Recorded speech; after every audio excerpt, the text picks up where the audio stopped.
Non, vous ne rêvez pas, nous ne sommes pas dans la plaine de la Mitidja en Algérie, encore moins dans les Aurès ou en Kabylie, mais bel et bien en Nouvelle-Calédonie et plus précisément à Bouraï.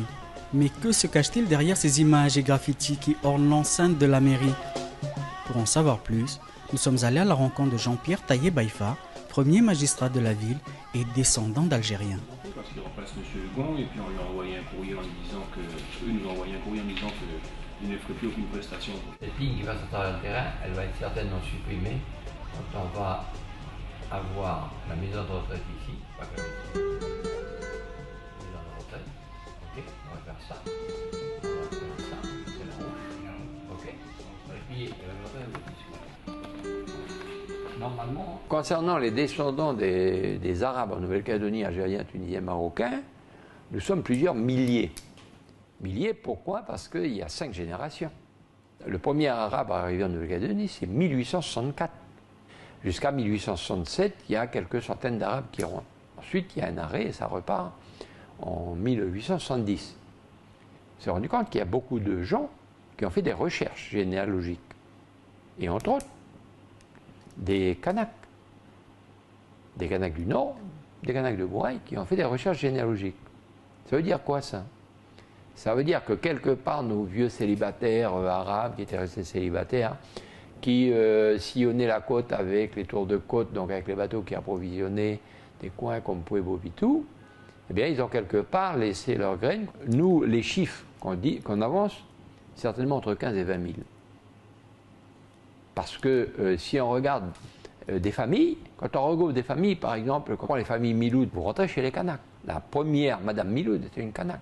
C'est des très grandes familles. Donc c'est difficile à donner un chiffre, mais quand on dit le chiffre de 15 à 20 000 descendants d'Algériens, première jusqu'à la 3e, 4e génération, voire 5e génération, parce qu'il y a des 5e générations maintenant, on ne se trompe pas. T'as vu en Algérie comment ils font pour manger ça là? T'es folle. Ils font comme ça là, flac. Il n'y a pas une goutte qui tombe par terre, ils font des boulettes. Halima Abdelkader est issue d'un couple franco-algérien. Fière de sa double origine, elle perpétue les traditions du pays de ses ancêtres, comme la préparation du couscous. Halima porte également en elle la mémoire et les souffrances d'une communauté arabe, devenue calédonienne bien malgré elle. Et après, en dernier, il faut la travailler à la matière grasse. Mais quand vous avez fini, si vous la jetez, normalement, elle doit partir en pluie, sans grumeaux, sans rien, si elle a bien été travaillée.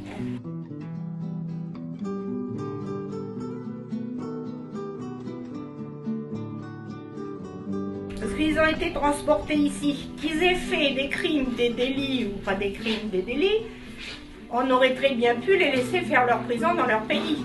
Non. Tout ça pourquoi? Pour les faire colonisateurs de la Nouvelle-Calédonie. Apatrides, pas d'identité, pas de famille, pas de culture, pas de liberté, sévices, brimades. Ils n'avaient plus rien. Et après, pour la culture, ben, ils ont été plongés dans la culture française ou mélanésienne, parce qu'ici, il n'y avait que ça. Mes grands-mères, moi, c'est des métropolitaines. Il n'y avait pas de femmes arabes. Ils sont arrivés avec leur djellaba ou leur burnous ou je ne sais quoi. On les a habillés avec des costumes de chapeau de paille. Une fois que le burnous était usé, ils n'en avaient plus. Hein? Les chants, le langage, tout ça, ils n'avaient plus rien. Parce que la langue, entre eux, ils se réunissaient, ils parlaient jusqu'à 1h du matin et tout. Une fois qu'ils étaient libérés, ils parlaient entre eux. Mais après, dans la société, avec qui voulez-vous qu'ils communiquent? C'était le français ou même ça aurait été la langue kanak. Mais ils ne pouvaient pas avec leurs femmes. Comment voulez-vous qu'ils parlent en arabe? Les femmes, elles parlaient français. Alors après, ils se faisaient des petits groupes. Moi, je me souviens, mon père, avec mes oncles et tout, là, ben, jusqu'à minuit, 1h du matin, ils faisaient leur plein de langage et tout. Mais sinon, ils n'avaient plus rien. Mais il faut transporter ça à l'époque, quoi. C'est pour ça que ça me fait mal, parce que je me dis, on est tellement vivre de la misère que c'est pas possible. C'est impossible. Puis plus on avance en âge et plus ça fait mal, en fait. Parce que quand j'étais jeune, je ne me posais pas de questions. Mais maintenant que j'avance en âge, je me dis, qu'est-ce qu'ils ont dû vivre comme misère, comme... C'est fou, c'est impensable. C'est inhumain de faire vivre ça à des gens. Vous allez pouvoir aller.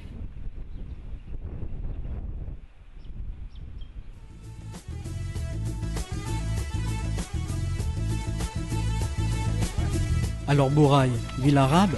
C'est sûr. Ici le cheval est roi, et qui dit cheval chez les berbères dit fantasia, galops effrénés, coups de fusil, et you bien sûr.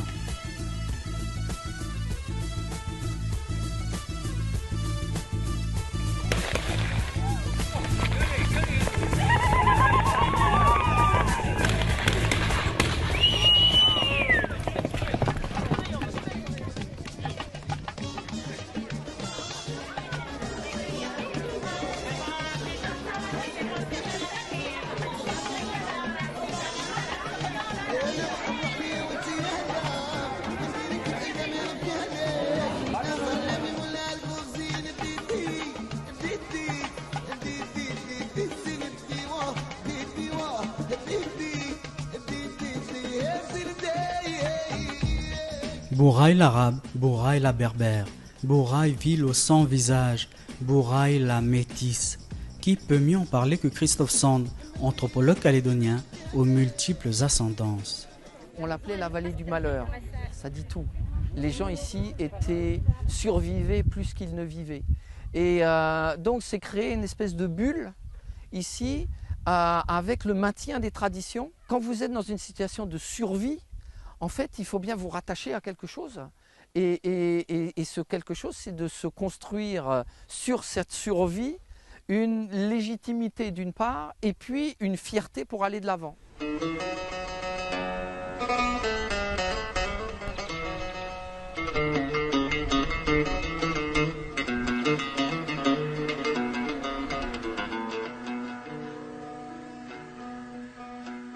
Allons plus loin du côté de Nessadiou, village situé non loin de Bouraï et berceau de sa communauté arabo-musulmane. Là, au pied des collines environnantes, il y a cette mosquée qui s'ouvre sur la vallée. Imaginez donc une mosquée en pleine brousse. C'est la fierté de Yael Boufenech, conseiller à l'emploi dans le civil et imam à ses heures.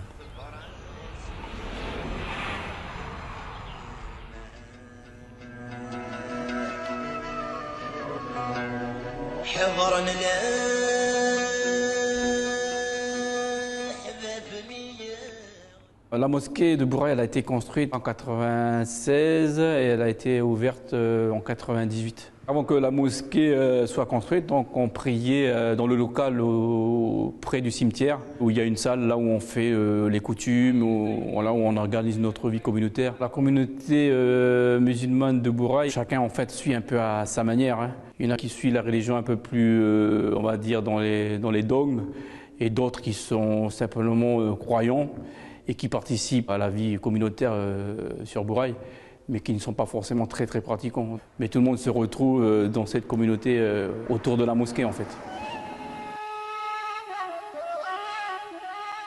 Tous les jours, Daniela se rend à la mosquée pour nettoyer les espaces de prière des fidèles. Née catholique, elle est devenue musulmane. Sa conversion est l'aboutissement d'une quête spirituelle, mais surtout d'une quête identitaire. Même que je me suis convertie, je garde toujours le même prénom. Et tout le monde m'appelle par mon prénom Daniela, quoi, ça ne change pas. Et en 2009, avant de partir faire mon pèlerinage à la Mecque, c'est là que j'ai commencé à porter le foulard. Mais bon, c'est moi qui a décidé, qui a pris cette décision, et puis je l'assume complètement. Mes origines sont algériennes, et mes grands-parents, mes parents, ils étaient non pratiquants. Parce qu'il n'y avait personne, au fait, quand ils sont arrivés ici, qui pouvait leur apprendre sur la religion et tout. Quand j'étais petite, j'étais baptisée, j'étais catholique. Et après, quand je me suis mariée avec mon mari en 2005, lui, il était... chez eux, ils sont tous musulmans. Et puis, bon, après, avec les années et tout, je participais au sadaka, au cimetière. Je suivais comme lui, quoi, un peu les coutumes, tout ce qui était traditionnel. Après, la mosquée, elle s'est faite. On a une imam qui venait sur Bouraï. Et mon fils, il faisait un peu le ramadan. Et puis c'est là qu'après moi, j'ai commencé à faire comme eux, quoi. Et je me suis sentie bien dans cette religion.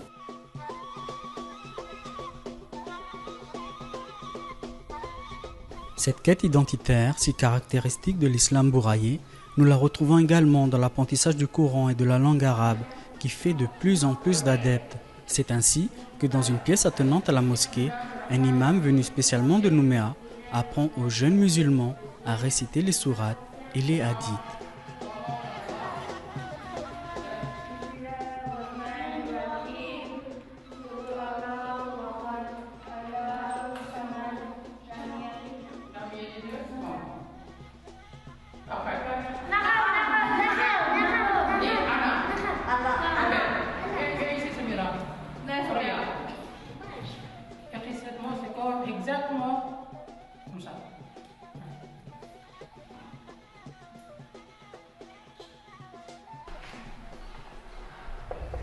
À part sur Nessadiou, où c'est maintenu, encore une fois, à cause de cet isolement, un islam du terroir, c'est-à-dire des bribes d'islam. Quelques familles ont entretenu sur 3 générations ces bribes d'islam, et puis avec la modernité, ces bribes d'islam ont pu se reconstituer. C'est vrai qu'un certain nombre de personnes ont fait le choix d'embrasser la religion musulmane au cours des 20 dernières années par, j'allais dire, un retour identitaire. Mais ce que l'on retrouve beaucoup plus, ce qui est beaucoup plus fréquent, c'est pas tellement comment j'allais dire, de devenir musulman, mais en fait de pratiquer un certain nombre de rites ou de respecter un certain nombre de traditions, par exemple le ramadan, en souvenir de l'ancêtre.